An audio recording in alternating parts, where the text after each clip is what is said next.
ইসরায়েলের সাম্প্রতিক হামলার পর আর একা নেই ইরান। শক্ত বার্তা দিয়েছে মুসলিম বিশ্ব। সৌদি আরব, তুরস্ক থেকে শুরু করে সংযুক্ত আরব আমিরাত পর্যন্ত প্রকাশ্যে এসেছে ইসরায়েল বিরোধী অবস্থান।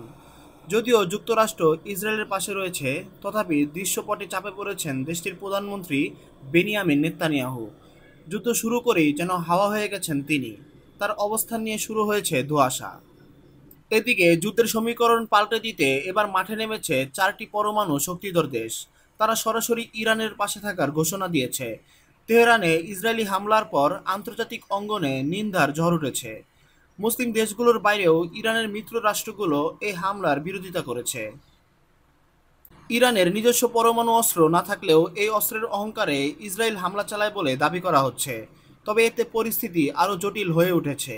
চারটি পরমাণু শক্তিধর দেশ এই আক্রমণের বিরুদ্ধে মুখ খুলে জানিয়েছে তারা ইরানের সার্বভৌমত্ব রক্ষায় সক্রিয় ভূমিকা রাখতে প্রস্তুত। সম্প্রতি প্রতিবেশী দেশ ভারতকে হঠাৎ অস্বস্তিতে ফেলেছিল পাকিস্তান। মুসলিম এই দেশটির সঙ্গে ইরানের সীমান্ত রয়েছে এবং দুই দেশের মধ্যে রয়েছে গভীর বন্ধুত্ব, বিশেষ করে ইসরায়েল ইস্যুতে। এবার বড় সংকটে ইরানের পাশে দাঁড়িয়েছে পাকিস্তান। দেশটির দাবি, ইসরায়েলের এই হামলা ইরানের সার্বভৌমত্ব এবং ভূখণ্ডত অখণ্ডতা লঙ্ঘন করেছে। এটি জাতিসংঘ সনদ এবং আন্তর্জাতিক আইনের পরিপন্থী। অন্যদিকে উত্তর কোরিয়ার সঙ্গে ইরানের সম্পর্ক বরাবরই ইতিবাচক। কিম জং উন ও তেহরানের মধ্যে গোপন সমঝোতা রয়েছে বলেও অভিযোগ রয়েছে। কমন বন্ধু রাশিয়ার কারণে এই সম্পর্ক আরও গভীর হয়েছে।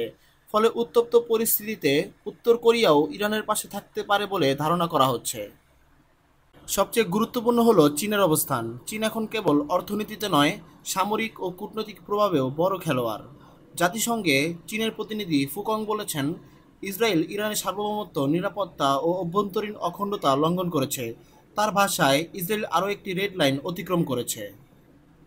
এদিকে রাশিয়ার প্রতিক্রিয়াও কম গুরুত্বপূর্ণ নয়। প্রেসিডেন্ট পুতিনের মুখপাত্র দিমিত্রি পেসকভ এক বিবৃতিতে বলেন, ইসরায়েলের হামলা অত্যন্ত উদ্বেগজনক এবং এটি আঞ্চলিক উত্তেজনা আরও বাড়িয়ে তুলবে। উল্লেখ্য, পরমাণু অস্ত্র ইস্যুতে দীর্ঘদিন ধরেই যুক্তরাষ্ট্রের সঙ্গে রাশিয়ার সম্পর্ক টানাপোড়েনের মধ্য দিয়ে যাচ্ছে। ফলে ইরানের মিত্র রাশিয়াকে বিরক্ত করলে তার মূল্য দিতে হতে পারে যুক্তরাষ্ট্র ও ইসরায়েলকে। এমনই হুঁশিয়ারি শোনা যাচ্ছে আন্তর্জাতিক বিশ্লেষকদের মুখে।